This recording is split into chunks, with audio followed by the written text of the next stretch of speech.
আসসালামু আলাইকুম ওয়া রাহমাতুল্লাহি ওয়া বারাকাতুহু। প্রিয় দর্শক, আপনাদের সবাইকে স্বাগতম জানাই আমাদের আজকের পবিত্র ইসলামী আলোচনায়। আজ আমরা আলোচনা করব এমন একটি আমলের ব্যাপারে যা মহান আল্লাহর রহমতে আপনার জীবনের সব আশা পূরণ করতে পারে। এই দোয়ার আমল যদি আপনি করেন মুহররম মাসের একটি নির্দিষ্ট দিনে, অর্থাৎ শনিবারে, এবং তাও এশার নামাজের আগে, তাহলে ইনশাআল্লাহ আপনার জন্য খুলে যাবে রহমতের দরজা। ইসলামী হিজরি বছরের প্রথম মাস মুহররম। রাসূল সাল্লাল্লাহু আলাইহি ওয়াসাল্লাম মুহররম মাসকে বলেছেন আল্লাহর মাস। এই মাসে ইবাদত করলে তা বহুগুণে কবুল হয়, বিশেষ করে আশুরার দিন বা তার আশেপাশের দিনগুলোতে। রোজা ও ইবাদতের ফজিলত। রমজানের পর সবচেয়ে উত্তম রোজা হলো আল্লাহর মাস মুহররমে। ইসলামে শুক্রবারের মতো শনিবার বিশেষভাবে আলোচিত না হলেও কিছু হাদিসে উল্লেখ আছে যে কোনো দিনে নিয়মিত আমলকারী বান্দাকে আল্লাহ ভালোবাসেন। সপ্তাহের যে কোনো দিন ধারাবাহিক ইবাদতের জন্য উত্তম, তবে আমলের নিয়মিততা সবচেয়ে গুরুত্বপূর্ণ। শনিবারকে যদি কেউ নিজের নফল ইবাদতের দিন বানায়, সেটাও ফজিলতের অন্তর্ভুক্ত হতে পারে।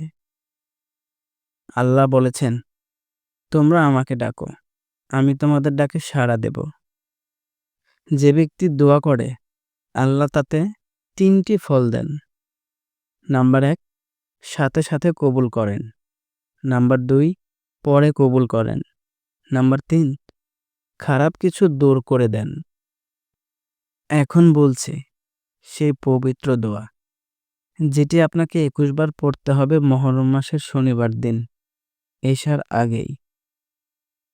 আল্লাহুম্মা কদি হাজাদি ওয়া ইয়াসসির আমরি ওয়াফতালি আবওয়াবা রহমাতিকা ওয়ারজুকুনি মিন হাইসু লা আহতাসিব ইন্নাকা আলা কুল্লি শাইইন কাদির। অর্থ, হে আল্লাহ, আমার প্রয়োজন পূরণ করো, আমার কাজ সহজ করে দাও, তোমার রহমতের দরজাগুলো খুলে দাও, আমাকে এমন জায়গা থেকে রিজিক দাও যেখান থেকে আমি কল্পনাও করিনি। নিশ্চয়ই তুমি সবকিছুর উপর ক্ষমতাবান। সুবহানাল্লাহ। যেভাবে করবেন আমলগুলো, মুহররম মাসে শনিবার দিন নির্ধারণ করুন। মাগরিব নামাজের পর ওযু করে একান্তে বসে পড়ুন। মনোযোগ সহকারে উপরোক্ত দোয়া 21 বার পাঠ করুন। দোয়া শেষে নিজ ইচ্ছার বিশেষ দোয়াগুলো করুন আল্লাহর দরবারে। দোয়ার মাধ্যমে আল্লাহ কিভাবে গোপনে সাহায্য করেন তা আমরা অনেক সময় বুঝতেও পারি না। এই আমল কোনো জাদু নয়, এটি একটি হৃদয়ের আর্তনাদ, আল্লাহর কাছে হাত তুলে চাওয়া। দোয়া মানে সাথে সাথে সবকিছু হবে না। আল্লাহ জানেন কখন, কোথায় ও কতটা দেওয়া উচিত। এই দোয়ার আমল করা যাবে শিরক বা বিদআতের মতো কাজ ছাড়া। দোয়ায় ভরসা রাখতে হবে, ধৈর্য ধরতে হবে। আল্লাহ কখনোই আপনাকে নিরাশ করবে না। ভাই ও বোনেরা, আপনারা এই দোয়া 21 বার পড়ুন মুহররম মাসের শনিবার দিন এশার আগেই। আল্লাহর দরবারে ভরসা রাখুন, তিনি তার বান্দাকে কখনো হতাশ করেন না। আপনার সব আশা, দুঃখ, কষ্ট, রিজিক, পারিবারিক সমস্যা সবকিছুর সমাধান তিনি করে দিতে পারেন।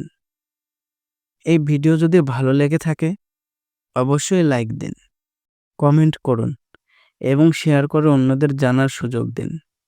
আমাদের চ্যানেল সাবস্ক্রাইব করে পাশে থাকুন, কারণ আমরা প্রতিদিনই আপনাদের জন্য নিয়ে আসি ইসলামিক আলোচনার নতুন নতুন পর্ব। আসসালামু আলাইকুম ওয়া রাহমাতুল্লাহ।